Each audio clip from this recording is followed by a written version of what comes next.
ಇಲ್ಲಿದ್ಯಾ? ನನ್ಗೆ ಗೊತ್ತಿಲ್ಲ. ಇನ್ಮೇಲಿಂದ ನನ್ಗೆ 3,000 ರೂಪಾಯಿ ಪಾಕೆಟ್ ಮನಿ ಬೇಕೇ ಬೇಕು ತಿಂಗಳಿಗೆ. ಯಾಕೆ? ಏನಾಯ್ತು? ಏನದು ನೀನು ತಾನು ಅಂತ ಮಾತಾಡ್ತಾ ಇದ್ಯಾ?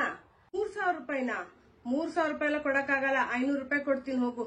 ನಮ್ ಟೈಮ್ ನಲ್ಲಿ ನಿಮ್ ಕಾಲದ ಕತೆಗಳೆಲ್ಲ ಹೇಳ್ಬೇಡಿ. ನಾನು ತುಂಬಾ ಅಡ್ಜಸ್ಟ್ಮೆಂಟ್ ಮಾಡ್ಕೊಂತಾ ಇದ್ದೀನಿ. ನನ್ನ ಕಾಲೇಜಲ್ಲಿ ಇರೋರೆಲ್ಲ ಎಂತ ಒಳ್ಳೊಳ್ಳೆ ಬಟ್ಟೆ ಚಪ್ಪಲಿಗಳು ಹಾಕೊಂಡ್ ಬರ್ತಾರೆ ಗೊತ್ತಾ ನಿಮ್ಗೆ?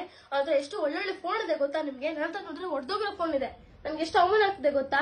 ನಾನು ನೋಡ್ರಿ ಲಂಚ್ ಬಾಕ್ಸ್ ತಗೊಂಡ್ ಹೋಗ್ತೀನಿ, ಅವರೆಲ್ಲ ಆಚೆಗಡೆ ಊಟ ಮಾಡ್ಕೊಂಡ್ ಬರ್ತಾರೆ. ನನ್ನ ಜೊತೆ ಯಾರು ಸೇರ್ತಾನೂ ಇಲ್ಲ.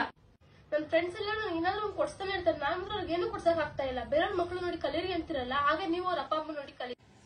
ಬೇರೆಯವ್ರ ಅಪ್ಪ ಅಮ್ಮನ ನೋಡಿ ನಾನ್ ಕಲ್ತ್ಕೊಳ್ಳೋ ಅವಶ್ಯಕತೆ ಇಲ್ಲ. ನನ್ ಕೆಪಾಸಿಟಿ ಏನಿದೆ ಅಷ್ಟು ಮಟ್ಟಿಗೆ ಒಳ್ಳೆ ಎಜುಕೇಶನ್ ಕೊಟ್ಟು ನಿಮ್ಗೆ ಏನ್ ಬೇಕು ಅನ್ನೋದನ್ನೆಲ್ಲ ಕೊಟ್ಟು ಚೆನ್ನಾಗೇ ನೋಡ್ಕೋತಾ ಇದೀನಿ. ಕಾಲೇಜ್ಗೆ ಹೋದ್ಮೇಲೆ ಆಕರ್ಷಣೆ ಶುರು ಆಗಿದೆ ನಿಮ್ಗೆ. ಅವ್ರು ಆ ತರ ಬಟ್ಟೆ ಹಾಕಿದ್ದಾರೆ, ಇವ್ರು ಈ ತರ ಚಪ್ಪಲಿ ಹಾಕಿದ್ದಾರೆ ಅಂತ. ಮೊದ್ಲು ಅದನ್ನೆಲ್ಲ ಬಿಟ್ಟು ಓದಿನ ಕಡೆ ಗಮನ ಕೊಡು. ಈಗಿನ್ನು ಫಸ್ಟ್ PU 1 ತಿಂಗಳಾಗ್ಲಿಲ್ಲ ಕಾಲೇಜ್ಗೆ ಹೋಗಿ ಆಗ್ಲೇ ಇಷ್ಟೊಂದು ಡಿಮ್ಯಾಂಡಿಂಗ್ ಶುರು ಮಾಡ್ಕೊಂಡ್ಯಾ? ಮನೆ ಊಟ ಆರೋಗ್ಯಕ್ಕೆ ಒಳ್ಳೇದು. ಅವ್ರು ಇವ್ರು ಅದ್ ಕೊಡಿಸ್ತಾರೆ ಇದ್ ಕೊಡಿಸ್ತಾರೆ, ನಾನೇನು ಕೊಡ್ಸಕ್ ಆಗಲ್ಲ ಅಂತಂದ್ರೆ ಅವ್ರ ಹತ್ರ ತಗೊಳ್ಳೇಬೇಡ. ಯಾವತ್ತು ನಿನಗ್ ಕೊಡ್ಸಕ್ ಆಗುತ್ತೋ ಅವತ್ತು ತಗೋ.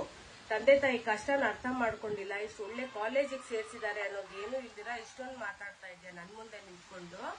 ನಾವು ಪಟ್ಟಷ್ಟು ಕಷ್ಟ ಒಂದಿನಾನು ನಿಮ್ ಕೈಲಿ ಪಡಕ್ ಆಗಲ್ಲ ಈಗ. ಸರಿ ಸಾರಿ, ಇನ್ಮೇಲೆ ಓದಿನ ಕಡೆ ಗಮನ ಕೊಡ್ತೀನಿ.